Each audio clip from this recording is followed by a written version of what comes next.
It's part of your life. It's happening around the clock. Sometimes you love it and sometimes you don't. It's not convenient. It's unpredictable. It changes lives, including yours. You are enrolled in the news classroom.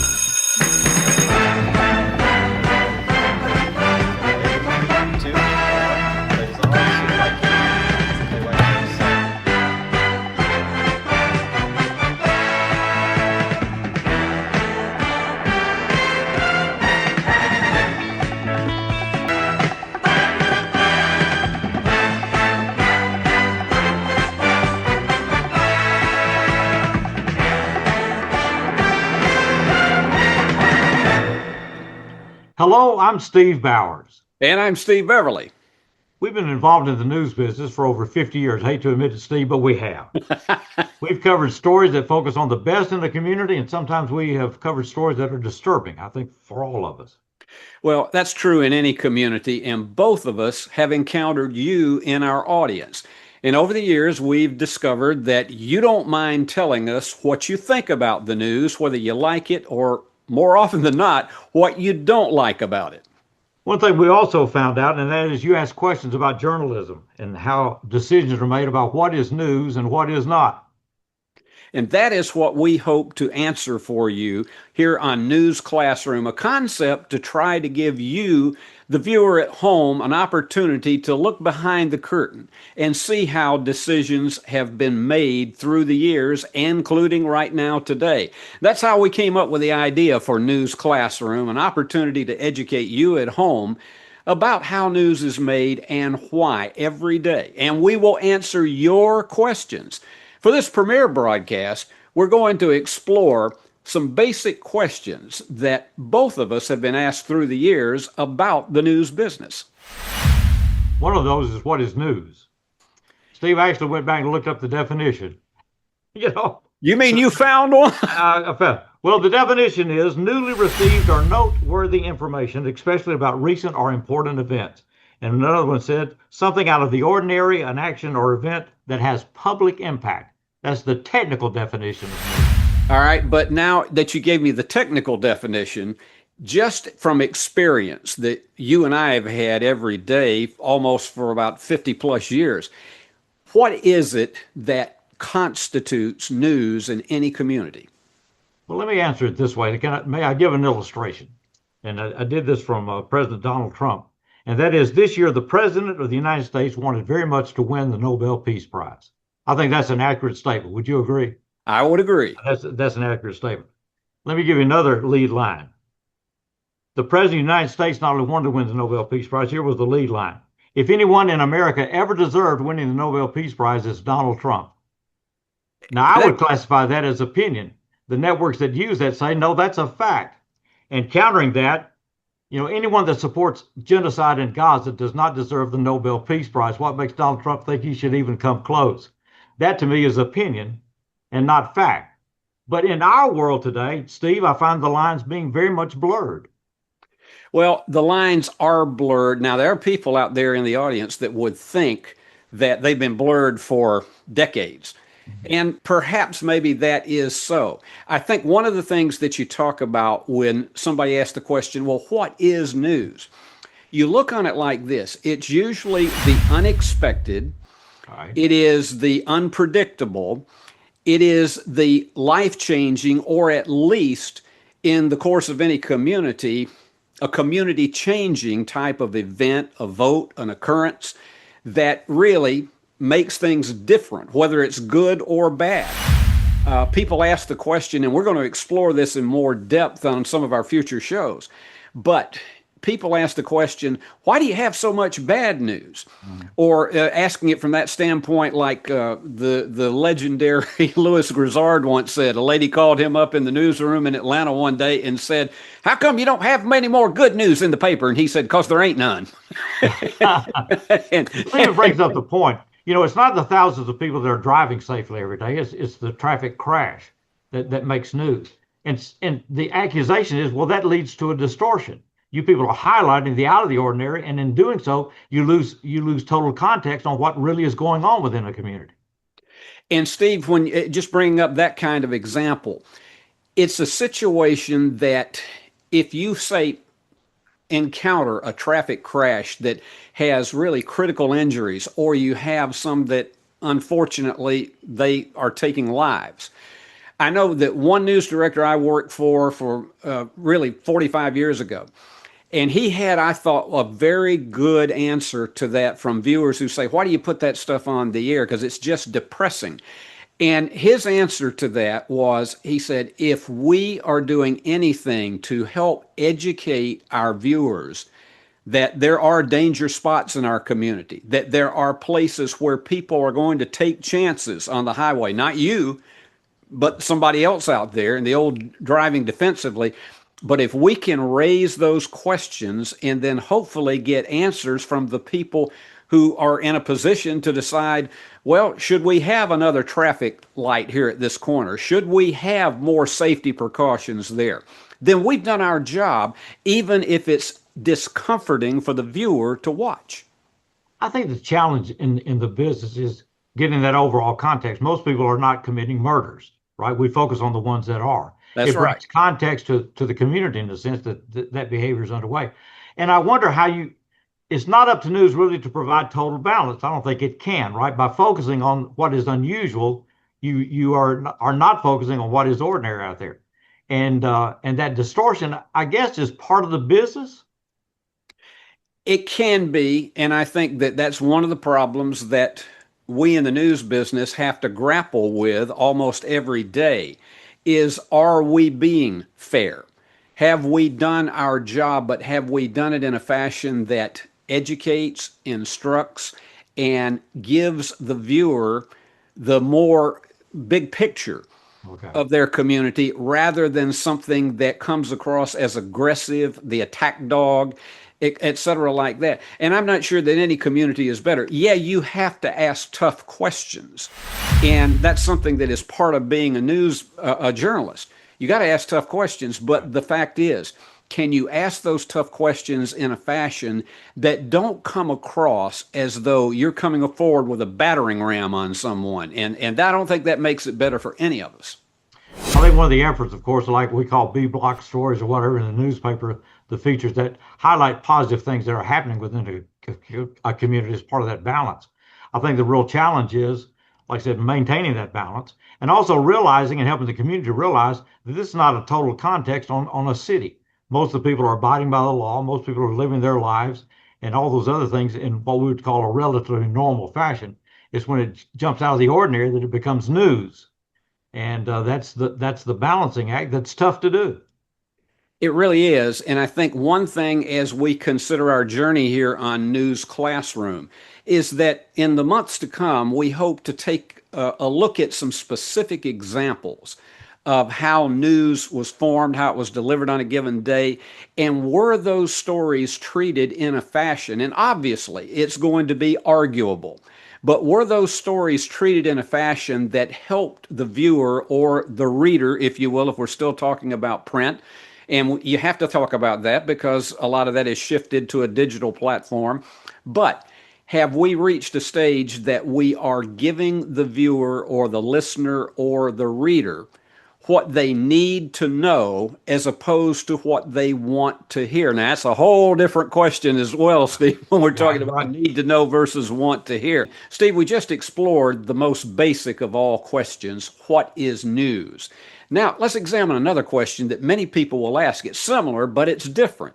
Often, when they are not happy with a journalist, and you've heard it before, people will read a newspaper, an online post, or see a TV news report, and they'll ask, why is that a story? Now, when people ask that question, what are they getting at? Because I have heard it many, many times. Well, what they're getting at is they're not happy with things. But let's go back to our definition, Steve. Something out of the ordinary, right? Or something that has public impact. That's the technical definition. And when people ask that, I don't think they're asking that question. What is news? I think what they're saying is, I don't like the story. And so they're reacting to that. Or if you're doing a story that they find offensive, well, why don't you do something on the other side, right? That they did the same thing we've done or whatever. And so I think it's a deflection. It's an expression of the viewer's sentiment and not really reacting to what is news and what is not news. What they're asking is, why did you do this story? in the sense of it shouldn't have been done, Steve. It shouldn't have been done, or it should have been done different. Yeah, and I think the first time I ever heard that question asked is when I was assigned to cover a threatened walkout of city bus drivers in Columbus, Georgia. And they were threatening to walk out on the job the day after the 4th of July. I was sent, we were told, we got a tip that there was going to be a meeting, a clandestine meeting, if you will, of the bus drivers. And they weren't unionized, but they were going to walk out altogether. And the man who was the director of the bus service, he was in my church. I knew him well. And he called me up and he said, I want to know, why is that a story? And I said, well, because your people are threatening to walk off on the job, and that would absolutely destroy city bus service for the, and he said, I still don't understand, why is that a story? They haven't walked out. I said, the threat is a story because they're asking for action. He still didn't understand it, but Yeah. that's the way it went with him. The same thing happened years ago when some union organizers showed up in the community. I went out to talk to them. You know, it's unusual when people are carrying placards in front of an industry, local industry. But the reaction of the local industry is, you shouldn't have been out there. You're going to feed this. It's your job to protect this community. And it was kind of like, well, if this is going on in this community, it's my job to at least explore what's happening there. But there was no reconciliation of those viewpoints that I found. Now, and you got to try to get both sides of the story, but if it's not the kind that you want, then that's a question that you're going to always hear if you're a journalist, and you have to be accustomed to it. Why is that a story? It's tough to be objective. People say you need to be objective. And you remember when we were having the battle over the Heart Center here in Jackson, Tennessee? Yes. Two hospital administrators. You can't call it down the middle as far as they're concerned. Their side is right, the other side is not, right? Well, that's the way it goes. Well, let's It move makes you on. an unpopular guy at times.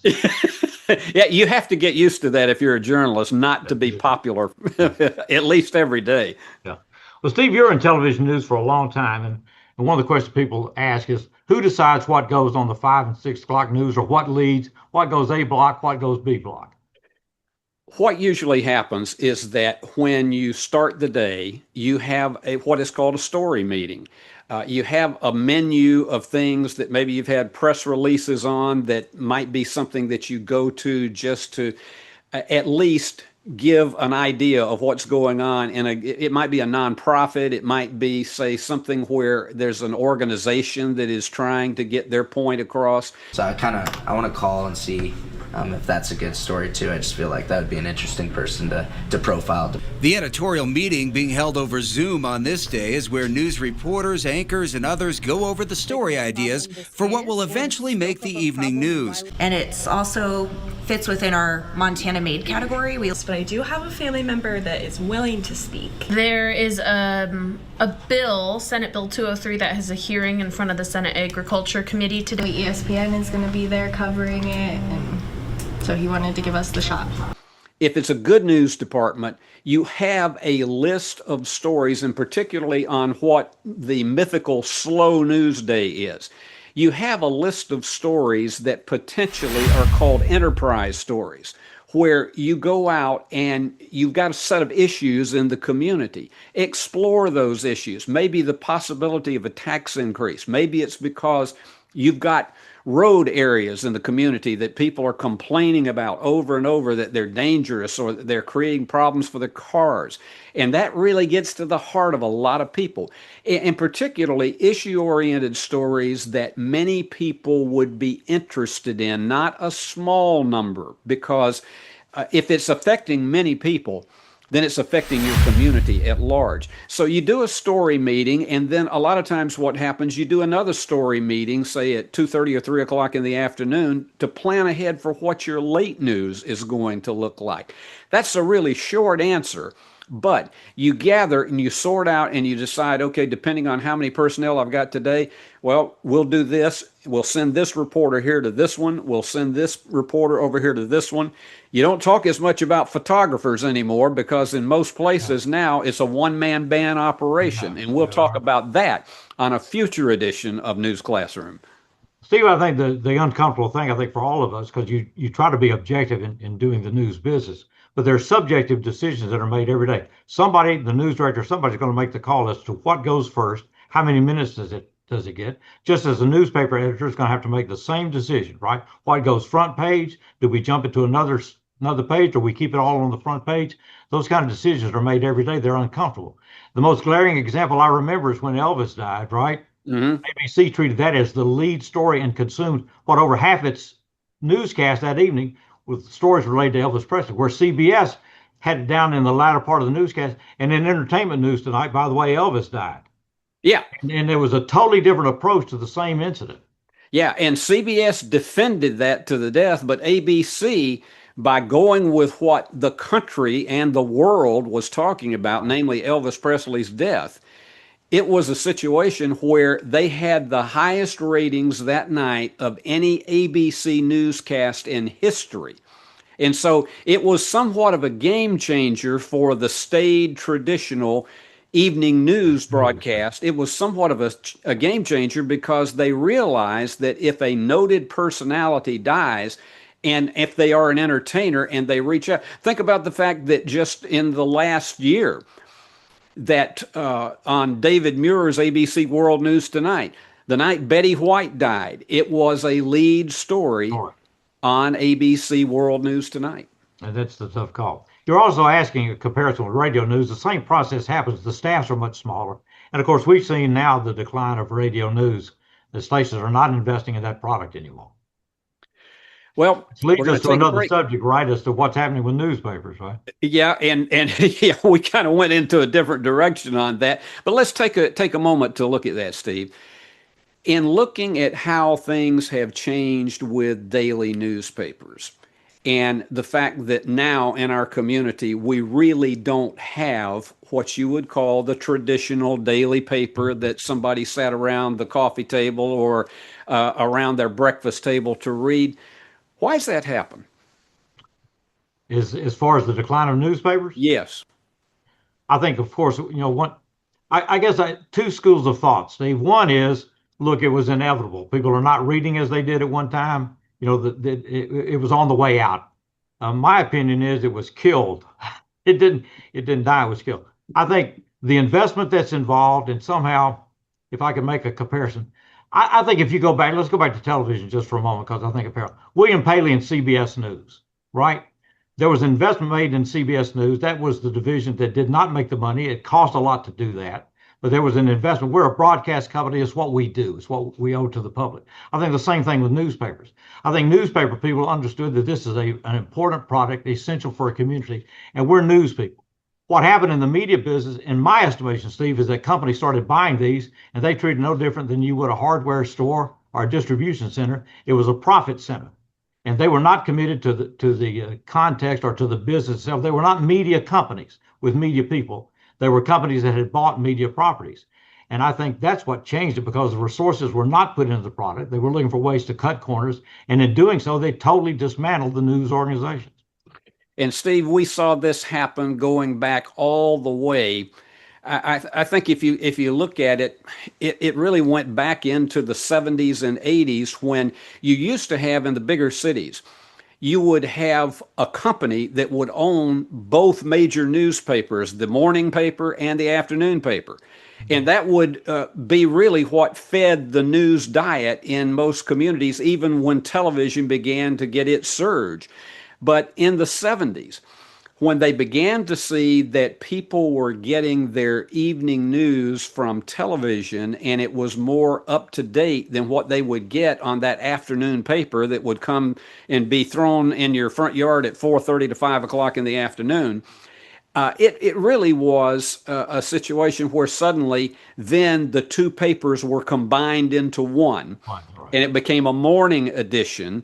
And then, as you know, Steve, nobody ever said our delivery system for news and information would be the same, although many people, because of the tradition, thought it would be. And as we have had technological advances, younger people are less interested in picking up a newspaper and looking at it. They're more interested in what they can get on their phone and see how quickly they can digest something, because they don't have the patience to sit there and read it. So I think it's been a combination of economics and technology that have really cost us that. But I don't think newspapers are the only areas that are vulnerable in that. That's the subject, again, as we've said a couple of times here, for another show. Now, when we come back, we will have some quick takes on the news. So get on the front row as we continue with one more segment here on News Classroom.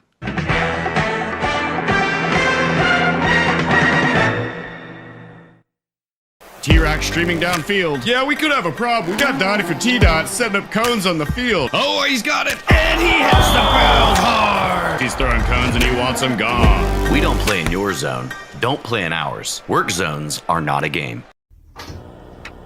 Alzheimer's might sound like a problem of the future. Hey, mister, your family's here. But that is not the case. Alzheimer's can start decades before symptoms appear. As teenagers, your choices with Alzheimer's start today.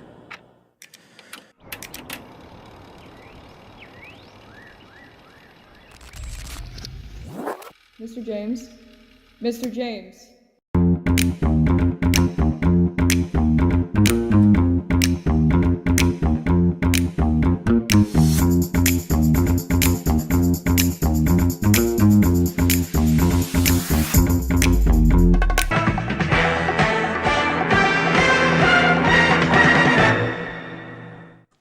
Steve Bowers and Steve Beverly, welcome you back to the News Classroom. We're going to try to conclude each segment. Steve's going to have an email where you can send us your thoughts and questions or whatever. We'll continue to pursue those. But some quick hits on what's happening in the news. Steve, what's caught your attention? Well, one of the things that I think has been important in recent months, and it could turn out to be the news story of the year, was the Austin Drummond case. And a lot of people wondered how did that really affect the community the way that was covered? You hear some people who will say, well, it seemed like you news people were trying to scare the community to death.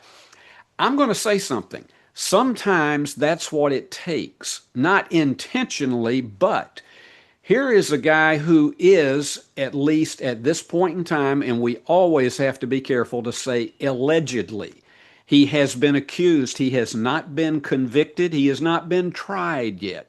But this was a situation where this guy, as an escapee, and you had 4 people in a neighboring county who the bodies had been discovered. This is the person that the police were looking after. And the Jackson community was terrorized about, was he going to be coming to my neighborhood, et cetera, et cetera.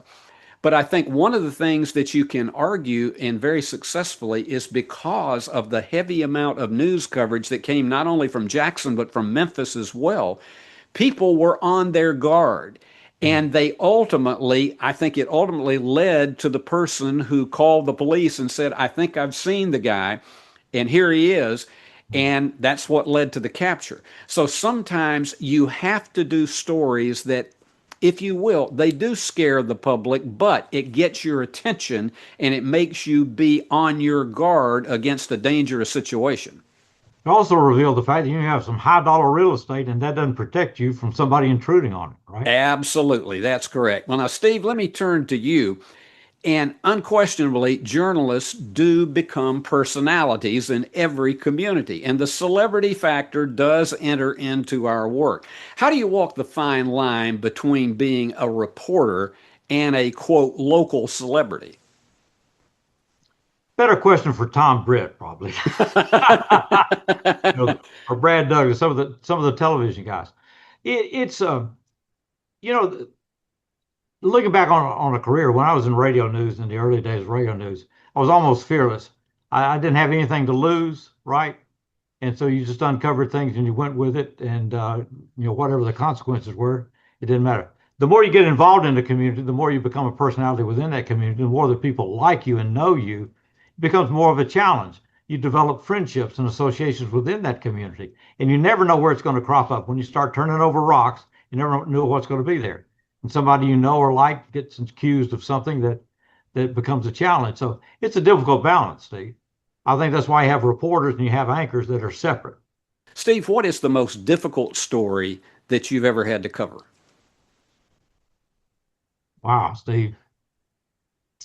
I got you on this one. Well, a case where there was an insurance agent and agency that had lost its license but continued to sell insurance, and someone that was elected to a board of education already, and all these other things became a really difficult balancing act to walk. I think it was one of the first times I ran into something where you had conflicting loyalties out there to a certain extent. But you also had people that were being defrauded. They were paying premiums that they thought for insurance coverage, and they found out they didn't have any insurance coverage. But it was not an easily resolved situation, and it was causing brought a lot of pressure. Someone may eventually be found guilty in court, but there are months and months and months before that happens. And in the meantime, it's tense. And that's the kind of news story that has so many tentacles to it. It's not just a case of this side and the opposite side. You may have all kinds of issues that relate from that one central story. Steve, well, then, Steve, and stick a note in here, even then the accusation was made, well, this is a political persecution because this person was taking one side against another on a key local education issue. And it's like, well, he's just coming under attack. You people are making this up. And so you have all those kind of things going on out there, and it becomes a real challenging situation. It does. And knowing that you've got to be sensitive to all issues and all sides of those issues, it's really different. I'll tell you very quickly, as we wrap up here, I will tell you very quickly what was the most difficult, and it's no ifs, ands, or buts. I was a second-year reporter, Columbus, Georgia, 1977, and we had what, over the next 8 months, became a serial killer in a town of 200,000 people that was considered to be an easygoing type of town. It wasn't Mayberry, but it was an easygoing type of town, and people did not feel that kind of terror in their lives, but all of them were women over the age of 60. The oldest one was 89, and it was a strangler that did this over a period of 8 months, and every time you would hear the police monitor go off in the newsroom, you'd say, oh no, please not another one. And here's the ironic thing about it. He was not captured until 6 years later on a freak traffic stop in South Carolina. All of the APB, all points bulletins had been out in the law enforcement agencies. But it was just really a tragic situation, and it really made me grow up as a reporter because I knew two of the people who had been strangled. Wow. So it was a very tough thing. Well, Steve, we've covered a lot of things tonight. Well, who's going to be the next mayor in Madison County is the next Yeah. Now you see that expression on his face, and that's coming soon here. A lot of people, you can't even pick up a petition until December. We've already got 3 declared candidates, and so who knows? Well, Steve, on that note, I hear the bell ringing, and that means that it is time to dismiss our class for this month. And if you have a question about any area of news and reporting, we'd like to try to answer it. We want to hear from you. We've got an email address. It is TV6News Classroom, TV6newsclassroom at gmail.com. We'll answer your question on a future edition of News Classroom. Steve, it's always good to work with you. I'm Steve Bauer. And I'm Steve Beverly. It's always good to work with this guy here. And we will see you on the front row of our next edition of News Classroom.